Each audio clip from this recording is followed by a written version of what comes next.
For a long time, humans and trolls lived in harmony. Eventually Christianity took over Europe and it wasn't tolerant of the old myths. King Olaf of Norway sent out his soldiers to drag the trolls out of the caves into the sunlight, which turned them all to stone. The soldiers traveled the country to kill every troll they could find, and soon the trolls became scared of Christian symbols like church bells. The massacre left the land without a single troll to be seen. This story was told to a little girl by her father before bedtime, inspiring her to become a paleontologist.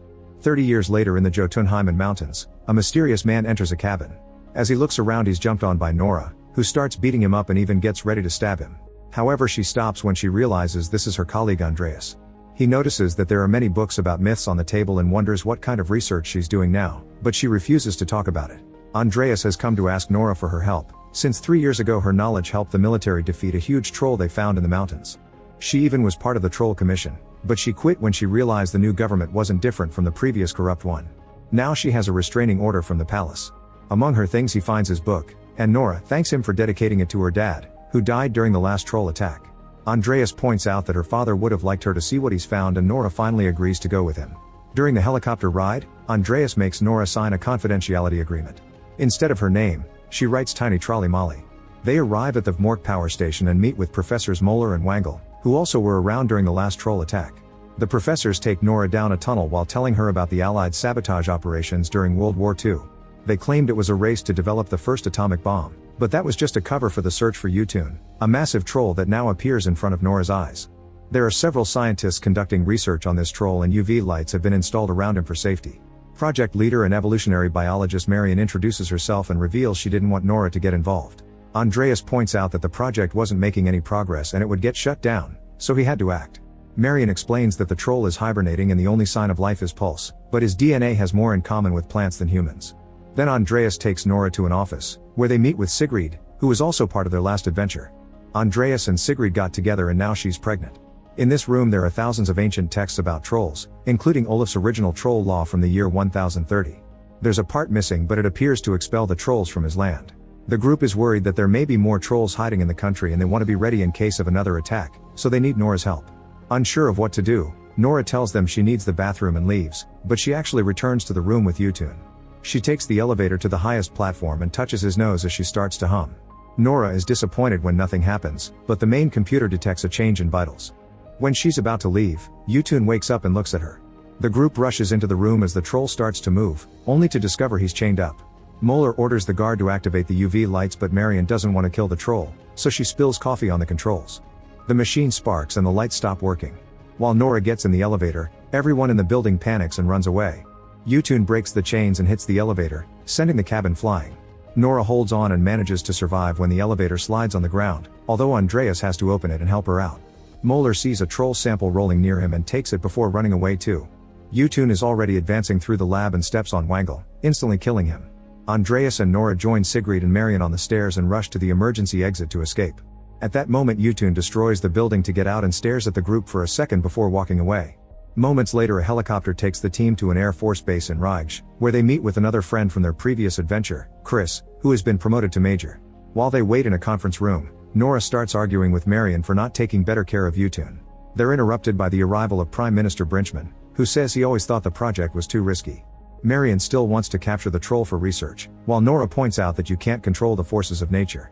Brinchman would love to continue the research but his priority is saving his people, so he wants the military to kill Jotun. Nora gets furious because last time they killed an innocent troll, so Brinchman reveals he lost his brother during that attack and he doesn't want to make the same mistakes. After the meeting, Andreas sees Nora holding a piece of stone. It's part of the last troll they killed, and she carries it as a reminder of her errors. Andreas reveals he did the same and says that people grow from mistakes so they can keep fighting. Feeling inspired, Nora drags Andreas to Chris' meeting with his team. He gives them instructions on how they'll attack the troll and sends them to get ready.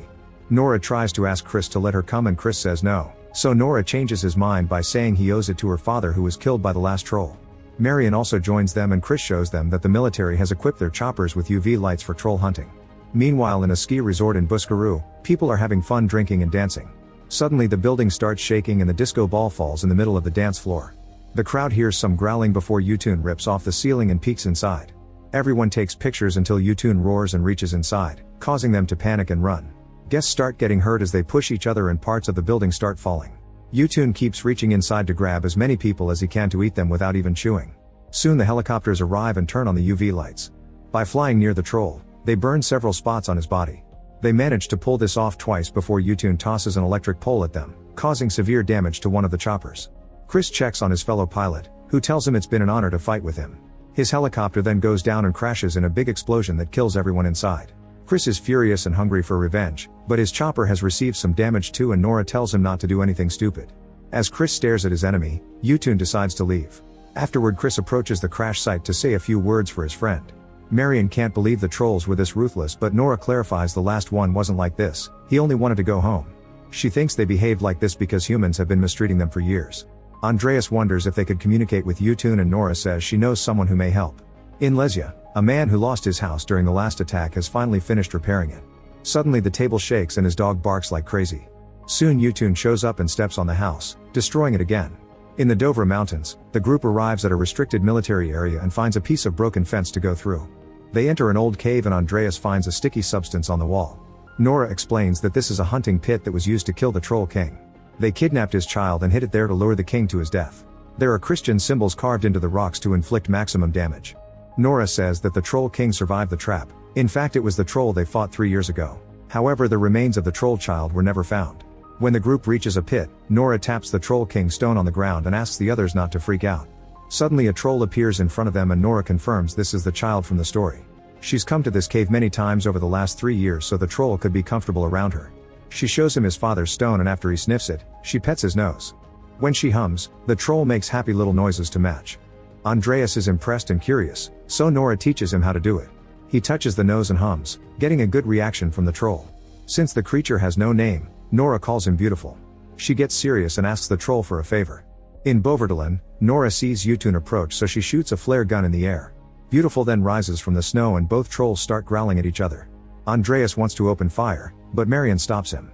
When Beautiful roars, Yutun brutally stomps on the ground to crack the ice. Nora starts running as fast as possible and ends up falling, so Chris has to help her up. Sadly, Beautiful doesn't react in time and falls into the freezing water, struggling to stay afloat for a few seconds before he finally sinks. Yutun then comes after the group, so they run to get into the helicopter. When it takes off, Yutun tries to knock it down, but they manage to dodge and fly away. Nora has a breakdown as she stares at the hole where Beautiful sank. At an air ambulance base, Nora tells Marion the story of how he managed to bring Beautiful out of the cave once. He didn't try to destroy anything, he just sat down and looked at the stars for a while before going back to the cave where he felt safe. The group looks at a map tracking Yutun's journey and Marion realizes it's the Pilgrim's Route, which goes north to Nidaros. Nora checks her notes and remembers her father's stories. Nidaros was the capital back then and Olaf ruled from there. This means Yutun's goal is revenge. They fly to Trondheim to meet Esther, an old friend of Nora's dad. She shows them the Nidaros Cathedral, which was built between 1070 and 1300 and was later renamed the Heart of Norway. Here the church ruled the country without mercy. Since they're entering a church, Chris leaves his weapons at the entrance.